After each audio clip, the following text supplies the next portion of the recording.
If you're an Australian Christian, you've been encouraged to give more at church. At the same time, the 5,000 ads you're exposed to every day tell you to spend more. If you've read a personal finance book, it probably told you to save and invest more. It's all pretty confusing. How should a disciple spend, save, give, and invest? How do we apply Jesus' teaching about money in a 21st century consumer culture? This video summarizes The Barefoot Disciple, a book written to answer those questions with 5 actionable steps for modern Australian disciples. These steps are built on 2 foundations: that we're consumers, not disciples by default, and we're materially rich, but we don't feel it. In the 1930s, the world's best economists made the world's worst prediction: that with technology advances, we'd be working 15 hours a week. He was right about technology, but he didn't predict that we'd spend all our extra income on nicer homes, cars, holidays, earbuds, hoodies, fidget spinners, subscriptions, and CSGO in-game skin purchases. He didn't predict that corporations would lock us into spending cycles where if we don't upgrade, our version is no longer supported. All in all, modern Australians are set up to be consumers, not disciples. We're the wealthiest generation ever, but we don't feel rich. We feel discontent and anxious. This isn't by accident, it's a conspiracy. If we felt more satisfied, we might stop spending. So when we read about the bloke who built bigger barns, we think, some rich boomer with a big super balance. When we read about the rich young ruler in Luke 18 who walked away from Jesus because of his wealth, we think, somebody else, even though he had camels and we have Bluetooth-enabled, climate-controlled, 2-tone metallic painted cars. The Barefoot Disciple provides 5 practical ways for modern Aussies living in an age of consumerism to push back on their consumer identity and embrace their disciple identity with money. 1. Live simply so others can simply live. Think back to when you were a student or got your first job. You probably drove a second-hand car, owned second-hand stuff, borrowed and shared things, happily getting by fine with a simple lifestyle. If you started earning more, you probably found that, bit by bit, you started spending more, and that money spent almost equaled money earned. That's called lifestyle creep. Over the long term, we become more sophisticated consumers, not more mature disciples. At the end of each pay cycle, there's little room left to save or invest, let alone give. The big action step for live simply is to break the link between money spent and money earned by setting a spending benchmark which isn't linked to your income. This is different to setting a budget because budgets are usually based on how much money we earn. So what is an appropriate benchmark? We want something that allows us to get by, gives us room to give and invest, and is a testimony. We want to frame it in the context that many of our spiritual family overseas live in poverty and many of our local neighbours are spiritually and socially poor. Imagine visiting 2 neighbours on the way home today. The first is a Ugandan teenager.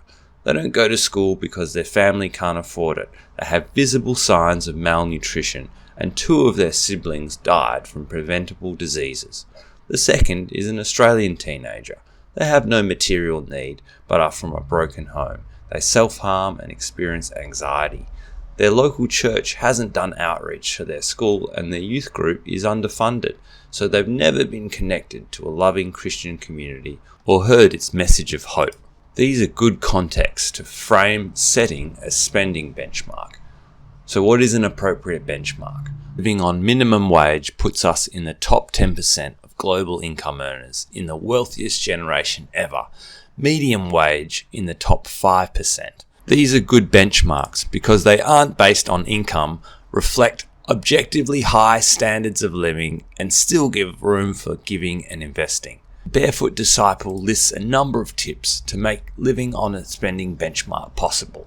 These include not paying for brand names, committing to the sharing economy, buying second-hand stuff, and not funding consumption with debt. Living simply so that others can simply live by setting a spending benchmark is the first big way the book outlines to live like a disciple with money. Give habitually. We all know someone who has a minimalist lifestyle, but they aren't necessarily generous. Living simply can take us from a consumer to a minimalist, but without giving, we're not yet disciples. The big idea in the second step of the book is that until you've given habitually, you haven't yet broken the grip of greed on your heart. The book advocates 2 ways to start doing this: sponsoring a compassion child and giving to your local church via recurring transfer. At this stage, the habit of giving is more important than the outcome of giving, which is covered in a later section. Spend missionally. You're out getting lunch with a friend. Do you go to a multinational chain or a cafe run by a Christian family? We usually think of spending as a guilty pleasure, not as something that can bring positive impact. However, spending money with a local Christian business can actually create a multiplier effect far greater than the amount spent if the business is run missionally and they and their suppliers first 10% give. Spending missionally isn't just about spending with Christians. The book includes a number of mini money habits to help navigate consumption dilemmas. Ooh, do I get that upgrade? Can I justify that overseas trip or this new technology purchase? Matching your splurge is just one of the mini money habits to love your neighbour as much as you love yourself when considering a splurge. It works by matching splurge amounts with donations to worthy causes. The really important thing with these mini money habits is to connect discounts, gifts, sales, or splurges with giving to worthy causes. Otherwise, that 2 for $5 special ends up getting eaten twice as fast. 4. Invest impactfully.